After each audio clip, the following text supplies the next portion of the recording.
Hi friends, welcome to my YouTube channel. आज मु Punjabi style paneer करके देखी। प्रथम कड़ाई तेल रिफाइन तेल पकई पनीर गुड़ी को भल भाव छाणी देती।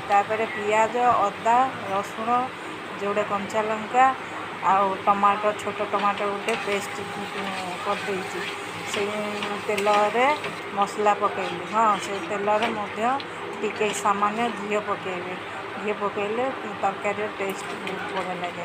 आ गुजराती गोटे छेचा होगी पड़ो।